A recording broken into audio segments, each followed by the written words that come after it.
damage.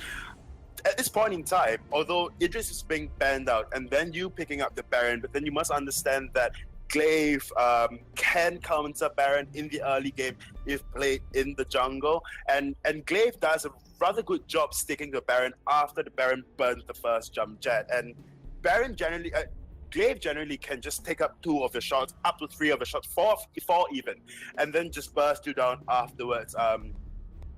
So honestly, I think a Baron pickup is a good pickup. I mean, seeing with the Catherine being banned out, Baron is a likely pickup for the side of Team Eanix. And of course, we do see a Baptiste to close out the entire team comp. The Baptiste just to counter that Glaive, Ordain on Samuel, all Glaive does a very good job. I'm not surprised if the side of Infamous do pick up that Kestrel. They are going to go for that Ardent and will be putting that Glaive as a weapon in lane. I'm quite interested to see this matchup because Samuel he's a really weird hero.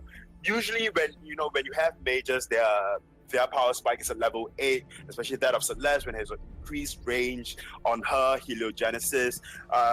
But for Samuel, his power spike is somewhere around the level 2 when Drifting Dark is unlocked. When he has his Drifting Dark, paired with that Malice and Verdict, he can put up a lot of damage in lane. So, but then again, we must consider that Baptiste is being picked up for the side of Eanix as well, and Baptiste does a good job shutting all 3 of the heroes down on the side of Infamous. But then again, I think for this draft, Eanix looks really, really strong, and it's just down to execution, whether or not they can carry Baron into the later games so that Baron can just shoulder his teammates in the later part of the game going up against the side of Infamous. Yeah, I agree with you. Is definitely, a bit pick and choose there. They decide to let that Baron go over to the side of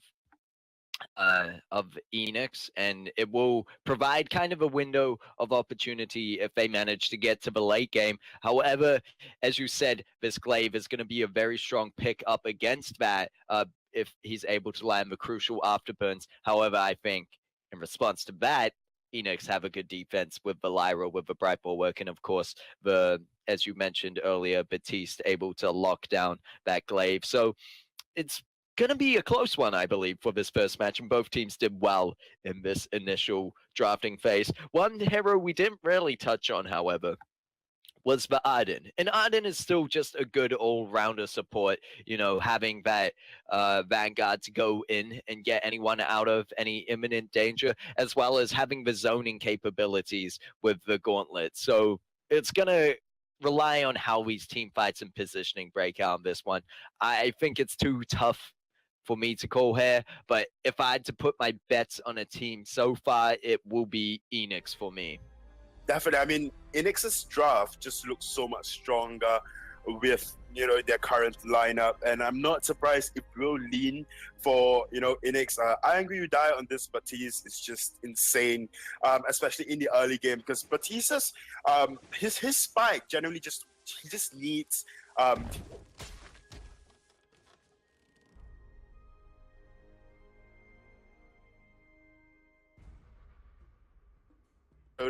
Baron might be caught up by QC right now, but then no, QC is just going to go to lane, just going to farm, but he did take the front camps on the side of Infamous, but they'll not bug them too much. Honestly, like you said, Eanix's draft just looks so much better on paper because you have Bright Bulwark, you have Ordain, but Infamous's draft is one thing. It's almost like a pick draft, right? You pick one person out, you pick one hero from the enemy team out with an afterburn on QC, and then you try to burst him down as hard as possible, as fast as possible. Oh, it's going to be QC going in with the afterburn. Trophies does have the Imperial Sigil there to keep them alive, but just barely. It's going to be a bit of a while until that afterburns up. What I like about the weapon power Glaive as opposed to the Roam Glaive is you do have the damage once you go in there, but it's kind of hard to catch out Baron when you have the support of Lyra there, wouldn't you agree? Definitely. I mean, it is not impossible, but it's just difficult because we just see now, Trophies is just healed back all the way up from close to death. So, if they are not committed to their engages, especially take Trophies down ASAP, then, they risk Lyra just healing Trophies back all the way up, and Trophies can just go back into the fight again at full health. Whereas on the side of Infamous, they do not have such sustain. The side of Infamous did actually ban out the Grace. With such, a heal heavy, a sustain heavy meta, and of course the CC heavy meta as well. The side of Eanix just looks like they've got the much better draft. Spaghetti in the jungle. Granted, Samuel is a really strong pickup in the current meta as well. Problem is that Baptiste can kind of just shut you down, especially when Baptiste, he doesn't quite require like a drifting dark. He doesn't need to move, and it's not a lot of skill shots. Granted, you have the bad mojo that you have to, think about where to shoot, and of course your empowerment, your empowered attacks.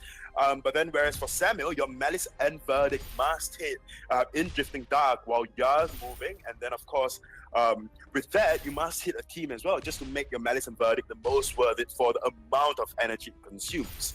And one thing, of course, I do understand the thought process that went into picking up the Glaive going up against a Baron is just for the early game gank. Well, we'll have to see if Glaive is able to pick up the kill, which he is, as we find that Baptiste does get jumped on in the jungle as he tries to go around for a sneaky gank, and you can see Truffy so low right then, but able to get the heal off from Rubber Monkey with the Imperial Sigil. But it's going to be Queasy going back in, able to pick up the kill. It's going to fall to Rubber Monkey, and Rubber Monkey going to fight out with SNK. He does have the slow there, is going to try get the damage with the Imperial Sigil. It's not going to quite land, and Arden always going to be tanky enough when he's low on health to kind of get out of that one. And they're not going to find the trade kill onto that Lyra, but you can see Lyra now with the Imperial Sigil once again, probably going to be able to stay in this lane as well. Definitely. I mean, we do see Trophies on this Baron being forced to pick up that very early reflex block, even before completing the first Sorrow Blade, the first tier 3 item. Angry Die in lane, trying to prepare for a gang, but QC is nowhere to be found. QC, yeah, so just to explain to the viewers out there, each team has got a 2 minutes pause time, a total of 4 minutes per match, just for them to sort out any technicalities issue. If not, then issues with their connectivity. Just looking across the builds, like I said earlier on, Trophies is forced to build up a very early reflex block just for QC on that Glaive, and that's gonna pose a problem for the side of Eanix, and that is because Trophies would lack the damage, right? Enough damage to just put out the amount of damage, especially when a reflex block is a 700 gold. It's not exactly it's not 700 gold. It's 750 gold. Is it? 700 gold. Yeah, it's 700 gold. Yeah. At 700 gold, that could have, been a potential Sorrow Blade, and so honestly, Trophy's damage is gonna lag out in the early game, but then when it comes to late game, the extra sustain is gonna help. The extra reflex block is gonna help against QC as a Glaive. I agree with you there, and this might be their chance to jump onto Trophies as they follow up there, but you can see I Angry You Die with a quick rotation up. There's going to be the Oblivion dropping down onto I Angry You Die, keeping him asleep for just a second. I'm not sure if Trophies got caught out on that one, but it doesn't matter, as Infamous now going to have to back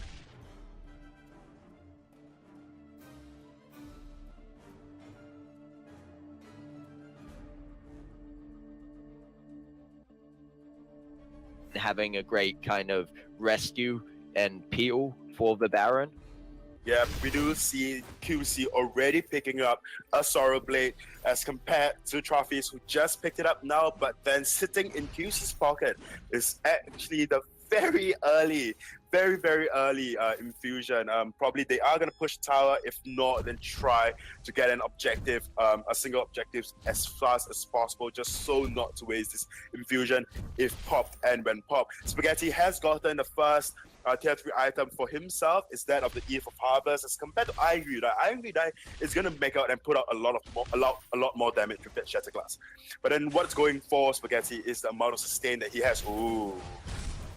It's going to be Truffy's getting caught out, going very low. Rubber Monkey doesn't have that Imperial Sigil up quite yet, but Iron Gyudai going to make the rotation up to lane, help that defense there. And this is why, man, they've got a very good team comp to keep Truffy's alive, but they need to be careful if they stick around any longer.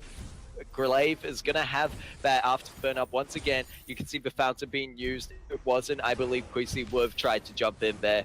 He might even try again, because you can see him sticking around not too far away. There's going to be Boadane to try keep Spaghetti locked down, but it's going to be up to bounce on out of that one. And you can now see Eanix, they've kind of regained to full health, and the push on Infamous has kind of been negated. And this is the thing about Infamous's attacking, or the team comp they have. They really have to go in and then get a pick out of it. They can't go into these long negated team fights. Well, yeah, definitely. I mean, we have the Rubber Monkey just for the sustain, but we did see Samuel as well, Spaghetti and this Samuel. He did go down to close to half health or so, but then because of Corrupted Genius, he's just back to full health all over again before exiting the team fight. And the amount of poke coming out from Samuel as well, it's something that I don't think the set of Eanix want to stay in. Whereas for Iron Gyudai, if you do poke out all three enemies, what happens is that you quickly use your empowerment, probably unnecessarily, especially when you need it. So that is one thing that's going for Infamous, especially if Eanix would not check and, you know, just make use, full use of the empowerment coming out from the Batiste. We do see the side of Infamous actually do push Eanix down to their tower. And I would agree with you there. Oh, just hold that for a second. Is Quisi going in with the afterburn, able to pick off that Batiste. And this is why, man, the plays they need to make. You can see the Oblivion going down, but it's going to get blocked. And they're now going to push onto this turret. And that's the opening they needed. They should be able to take a turret with this. And if Eanix stay around, they're risking their lives. You can see SNK going so low there, but isn't going to fall quite just yet. They're even looking at this gold mine, I believe, but they might have to win another team fight before they go for that one. But you can see SNK healing up quite fast at the moment. But I do think it would be best so they go uncontested. You can see the flares going off over Goldmine, just checking to make sure that Infamous aren't going for that to try and really sneakily push their advantage here. But so far, not much in terms of gold. It is slightly in favor of Infamous at 19.7k over to the 17.7k of Eanix. So Infamous have that, as well as a 2-kill lead at 3 kills to 1 over Eanix here. So if they get this gold miner, it's really going to help start this aggression and the kind of I guess advantage that they already have is going to be even more. You see Arden going in with the gauntlet, but it's gonna get stolen anyway. Crucible is just so SNK can get out of the ordained. So that's a very crucial item being popped on the side of Infamous. They need to be careful here to not go in too deep. You see Spaghetti, and you were talking about Spaghetti, in his case, being on the Samuel, does favor those long, drawn-out team fights. But I think for Infamous to get anywhere, they definitely need to go for those picks after diving in. Well, definitely. I mean, but we do see QC on that glaive with Shiver Steel, not Shiver Steel, sorry, Poison Shift being picked out. Yeah, Poison Shift being picked out really early as well, going for that Tyrant's Monocle, whereas you do see Truffy's just picking up that tension bow. And that would mean that the side of Infamous just got so much more damage as compared to Truffy's. Just look at Truffy's CS. He's sitting at 96 CS. I mean, as compared to QC-wise, QC is a little better, just a little better. But I think that the gold mine still definitely did kind of even out both teams' damage, item pickups, and of course the goal difference as well, although Infamous is still leading. Spaghetti have already picked up that Broken Myth, probably working towards a Reflex Block, then afterwards a Frostburn also, or even just heavier Crystal if he needs like that, or Shatter Glass. I've seen Shatter Glass on winning Samuels before. That's a thing as well. We do see an infusion in the pocket of Truffy is probably preparing for a team fight. But there is one thing, like you said, although Spaghetti wants to have those long drawn-out fights, especially going up against a Lyra, problem with QC and SNK is that as an Arden, you do not have, you know, that tankiness just yet. Granted, you have the healings and whatnot. Ooh, Scout Traps are being popped right now. They might be looking for this tower. And you can see SNK going in deep. Once again, SNK not afraid to get in there. And he has to go in low quite a few times, but definitely trying to make something happen for his team there. Is sticking around with Spaghetti, and Spaghetti, you know, wanting to stay in those fights. However, SNK has to be like, okay, you need to just be a bit careful there. However, on the side of Eanix, what they're lacking is that good engage. Yeah, they have the Ordained, with which, if it lands, then Trophies could follow up, but it can really easily be counter-engaged by the Afterburn coming out from that Glaive. But, you know, if the timing is right, especially on that Lyra, they might have a chance. And you see the Ordained did land. There's no follow-up, however. Both these teams just kind of poking out at the moment. Well, I mean, if Baron do jump in for a follow-up, the problem is that there is the risk of Glaive after burning you into their team as well. And that way, you kind of be damned. Because even if you do the follow-up, what happened then is that your main carry will be taken down, Baron will be taken down immediately, and there is not much point, and the side of Infamous can just push, because if Baron do jump just in, and we've spoken about this before, if Baron do jump jet in, then, you know, he risks just dying out. Yeah, and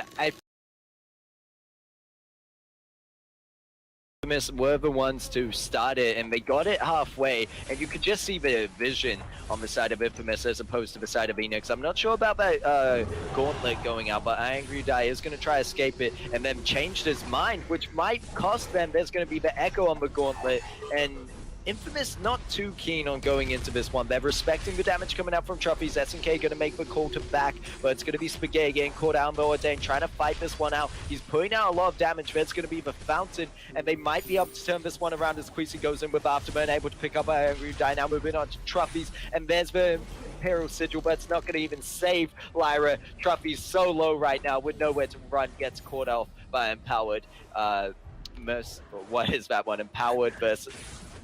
Not versus Judgment. Empowered. Malice and Verdict? That's the one, and that's why I have you here for me, Luxury.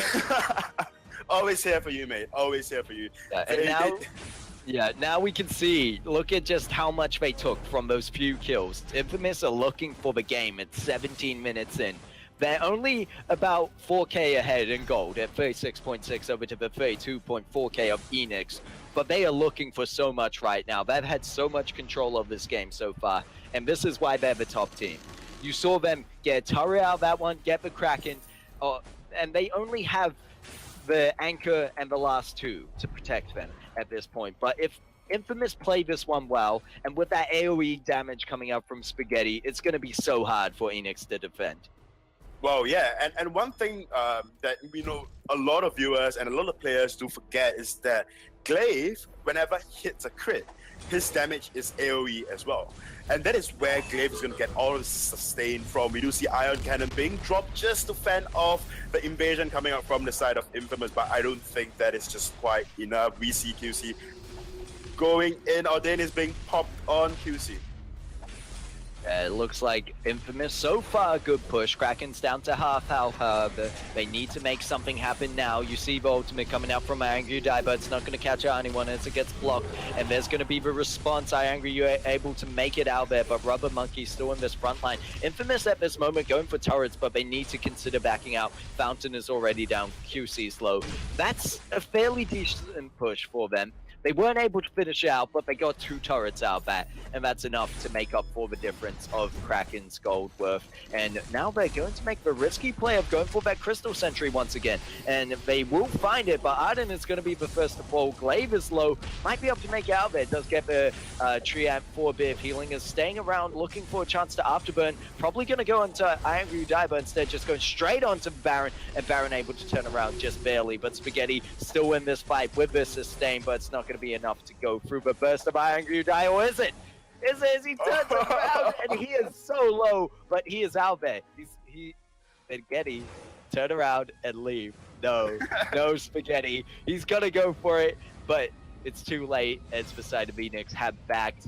That would have been amazing to see, but you know, Spaghetti's gameplay, especially on this Samuel already, is amazing enough. 304. and doing a great job at it. But Eanix have done a good job to retaliate from that and pick up on the mistakes of Infamous. Infamous trying to be greedy there. They managed to get the Crystal Sentry. So even in death, you know, it's not that bad because now then, I believe, was it the last or they have one more Crystal Sentry? That's the last one. Crystal Sentry was eliminated for the side of Team Eanix. But then we do see Travis is really just lacking on farm. He needs his double Tyrant's monocle at this point in time. He's just sitting on one Tyrant, one Sorrow, and one Tension Bow, and that is not enough damage. Granted, it is bursting the entirety of Infamous down if they are not careful, but it is just not enough damage at this point in time in the game. At least he needs second Tyrant's monocle. He needs to be out there. After an Ordain, he needs to follow up, maybe not with the jump jet, but at least the basic attack, you know, just so you know you can do enough damage in the game itself and not just be so passive, because passive is that's going to kill you, because you're going to see QC just flanking you from the back and taking you out almost immediately with, you know, a few basic attacks. So that is something that you have to consider as a Baron. Granted, you have your jump jets, and a lot of Barons out there that I've seen usually just engage with their jump jets. I'm not saying that it's wrong. I'm going to quote Grace here. I'm not saying that it's wrong, but it's wrong. Because there's so much more utility for jump jets than just for engagement. You can use it as a reflex block. It's like Tarkus Chiton, except for the fact that you take damage, yeah? But then you can use it to reposition yourself as a reflex block and even just to run away, as a tool to run away. But if you're going to dive in with that jump jets, then it leaves you super vulnerable, and your basic attacks is only 2, whereas Glaive can just constantly rain down damage in your face, and then you've got no answer to that, especially with a poison shield picked up on Glaive, and on top of that, double Tyrant's monocle, and of course a Sorrow Blade. So Glaive has got the sustain, Glaive has got the damage as well. What are you going to do about him? It's quite a problem there. You saw, luckily, in that last situation, Baron was able to turn around onto Glaive, but it's not always going to end up like that. Unfortunately, if Baron gets afterburned into a wall, he is probably dead. But if he gets afterburned away where he has a chance to possibly run, he might have that kind of, you know, the spacing between them to turn around and get those shots off that are needed. Because we know that Baron is quite a strong hero in the late game, if not one of the strongest. So, you know, I won't count him out just yet, but it is going to be tough, and it's always on his mind because they don't know where Quisi is right now. Quisi just hiding up in that brush, actually making the rotation down early. It's going to find I Angry You Die. It might just have to go for that as SNK jumps in there with him. There's going to be the Crucible going off as well, and the Fountain for the side of Infamous. So they're putting everything into this fight. Meanwhile, Samuel left unchecked, and we saw how healthy Samuel was at the end of the fight last time. There's going to be Arcane Passage, Rubber Monkey doing what they can to escape from this one, but you're just leading them closer to the Kraken, which, you know, Infamous deciding they don't even need it at this point. They're just going to go straight into the base with 35 seconds left on I Angry You Die, aced up minions, and they're going to push this one through for the win. Yep, as Infamous is pushing into the base of Eanix, just running their base down, I must pull the attention of the viewers to Spaghetti's build. Instead of going another crystal item, we do see an Eve of Harvest, a broken mid, and then an Aegis, and of course, to counter that Samuel, we do see double metal jacket being picked up on the side of Spaghetti. So I think it's new, but it kind of worked out for him because Spaghetti was just tanking so much damage coming up from the Baron.